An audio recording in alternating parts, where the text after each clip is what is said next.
Now, as we've been seeing all day on Sky, the news coming out of Iran is absolutely horrendous. I mean, because of the shutdown of most of the communications, I mean, no one really knows just how many protesters have been killed and injured, but it's going to go into the thousands, you would think, let alone the number of people who've been thrown in prison.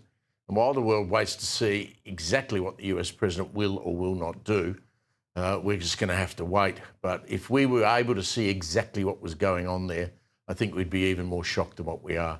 Joining me now in the studio, Sky News contributor Kosha Gada.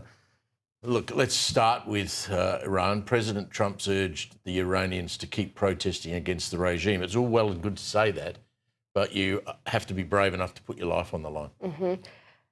Reportedly, they may be seeing, or at least thinking that they're seeing the light at the end of the tunnel, possibly, that freedom is within reach, because this whole thing broke out on the back of economic despair. Their currency completely went down the tubes, tanked. They've got 42+% inflation. Half the country's below poverty. Then all those external events that happened with the 12-day war and everything else. The leadership is weak right now, at a weak spot, and so that is when these uprisings, tend to have a shot. And Trump, of course, is saying that because it is in everybody's best interest, certainly the American people's best interest, if it can be solved internally without U.S. intervention, because, as you know, his base does not like that. He also, however, is a master of showing all options and being unpredictable, and he's used language like, we are locked and loaded.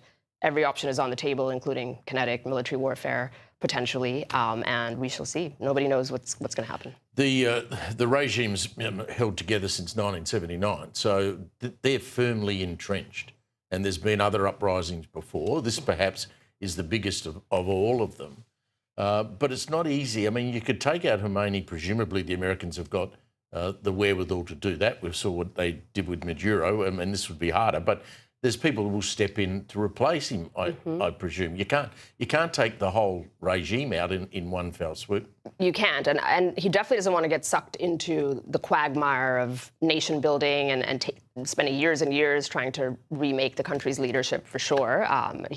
For 13 years, I think Trump has been saying that was a bad idea, everything that the U.S. did in the Middle East, which is why his preferred method seems to be economic pressure. Sanctions, choking off oil exports to China. That is the lifeblood of the economy. But that does punish the normal people as well. It does, but maybe it's a necessary pain to more fundamentally and structurally take out the regime, as opposed to coming in and taking the top guy out, as you say, that there's a deep bench and that may not lead to overall reform. And there could be other things that are not boots on the ground, but like cyber warfare and things like that, social media and online propaganda and things like that. The U.S. and all countries do engage in that. So it might be those kinds of things. But given what you're talking about of the scale of the protests and the arrests and everything else that's happening, this is going to get worse before it gets better. I presume the Americans would have assets inside Iran, and they would be getting real information that the rest of us are not getting. So Donald Trump would know exactly what's going on. He would have, certainly we would hope, a clearer picture. And there are some things that leak here and there, probably deliberately, of the scale of the protests and the internet blackout and executions potentially of protesters and things like that. So I'm sure he's getting a full intelligence picture that we don't see, including how weakened the leadership is, and all of that will go into his calculus. And, he's in charge, so we shall wait and see. We wait and see. Obviously, something's going to happen probably in the next 24, 48 hours. Now, interestingly, the Reserve Bank Australia Governor, Michelle Bullock, she's come out and said that she supports US Federal Reserve Chair Jerome Powell. Now, he's been threatened with a criminal indictment. This is over comments that he made last year and over this refurbishment of the building, which they're saying he lied about. Interesting for an Australian bank chief to actually put her hand up and say, we're supporting him. It is interesting. She signed on to this letter that I think 11 or 12 other central bankers from other countries did as well. And I would say on the surface, there are a lot of problems over here. A lot of people are suffering from housing unaffordability and other things, and that might be what she should, with all due respect to her, be focusing on, as I would say the same for those other central bankers in those other countries, rather than signing a statement about another country's chair. The reason, though, is that this tension between Trump and the Federal Reserve really threatens the business model of the central banks, which are not sacrosanct, I would say. They've been around, and defenders will say that it's necessary to have this quasi-independent body. It's not in the Constitution. I could speak certainly for the U.S.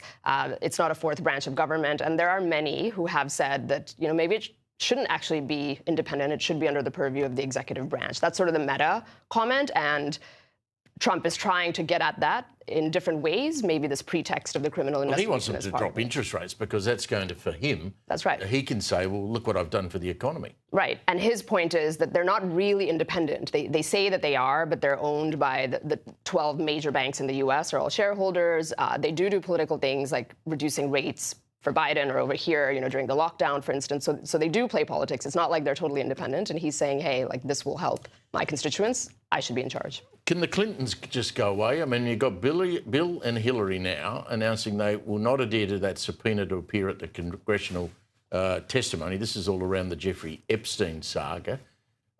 Is there no way for the Republican members of Congress to legally force them to turn up? They can. So the U.S. Congress has subpoena power, can subpoena them to appear. If they decline, then the remedy is Congress can hold them in contempt of Congress, which does come with the potential for criminal charges. Nobody ever pursues it. Many people from both parties have been held in contempt. Eric Holder, who was the Attorney General under Obama, was as well. But people just don't enforce it, usually, and that's probably what will happen here. I doubt that they're going to enforce and hold a former president and first lady in contempt. One of the Republicans made a very good point today that the flight logs show Clinton flew hundreds of times with Epstein, and this Republican senator made the point that he'd been during his time in Congress to the White House 9 times. Mm-hmm. Jeffrey Epstein had been 5 times more than that. Yes, I think in the court of public opinion, Bill Clinton has kind of been convicted. I'll go out on a limb and say that as it relates to this. Those photos have come out. People have known about this forever. He didn't have the best reputation anyway as it relates to women and otherwise. So I think that's there. Now the question is, legally. That's right. Case in point. But will they hold him liable? I don't know how far Congress will push it, but they do have the authority to. Kosha, great to see you. Thank you very much. Likewise.